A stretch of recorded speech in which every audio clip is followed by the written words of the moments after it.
So hi guys welcome back to my channel dream boys 94. So ఈరోజు వచ్చేసి నేనైతే దుర్గాదేవి మీద సీక్రెట్ పూజ అయ్యే ఒకటైతే ఉంది. అది చేస్తే మాత్రం ఖచ్చితంగా మనకైతే మన కోరికలు అన్నీ తీరిపోతాయి. మన సమస్యలకి ఒక పరిష్కారం అయితే దొరుకుతుంది. సో ఇప్పుడు వచ్చేసి నేను ఆ పరిష్కారం ఏంటి అనేది పూర్తిగా సీక్రెట్ పూజ ఏంటి అనేది డీటెయిల్స్ అయితే చెప్తాను.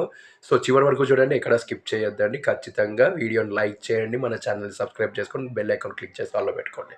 సో ఇంక లేట్ చేయకుండా వీడియోని అయితే స్టార్ట్ చేద్దాం, పదండి. Let's go. శుక్రవారం దుర్గాదేవికి అత్యంత ప్రీతికరమైన రోజు. చాలా అంటే చాలా ఇష్టం. ఈ ఈ శుక్రవారం చాలా పవర్ఫుల్. సో ఏ పూజ చేసినా కూడా ఖచ్చితంగా మన కోరికలైతే నెరవేరుతాయి. మనకున్న కష్టాలు తొలగిపోతాయి.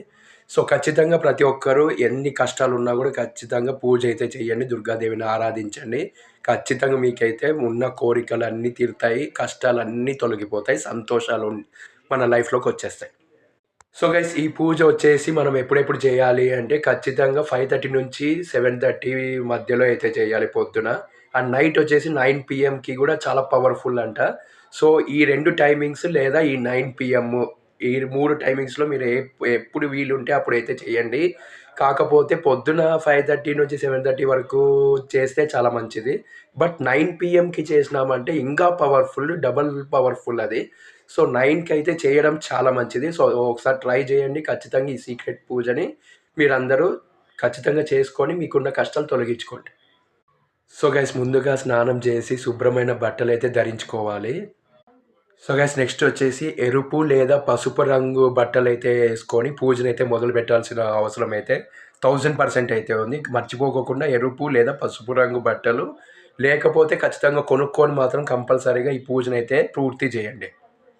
సో గైస్ దేవుని రూమ్‌ని ఖచ్చితంగా మనమైతే తూర్పు దిక్కున ఉండే దేవుని రూమ్ అయితే చేసుకోవాలి. ఆ తర్వాత దేవుని రూమ్‌ని పూర్తిగా శుభ్రం చేసుకోవాలి. ఇంటిని శుభ్రం చేసుకోవాలి. ఆ తర్వాత పూజనైతే మొదలు పెట్టాల్సిన అవసరం అయితే ఉంటుంది.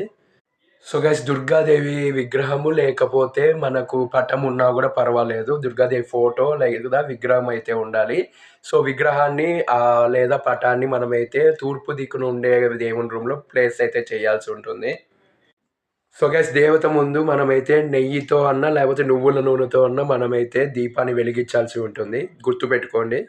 సో గైస్ దీపం పక్కన మనమైతే అగరబత్తులు ఖచ్చితంగా వెలిగించాల్సిన అవసరం అయితే 1000% అయితే ఉంది.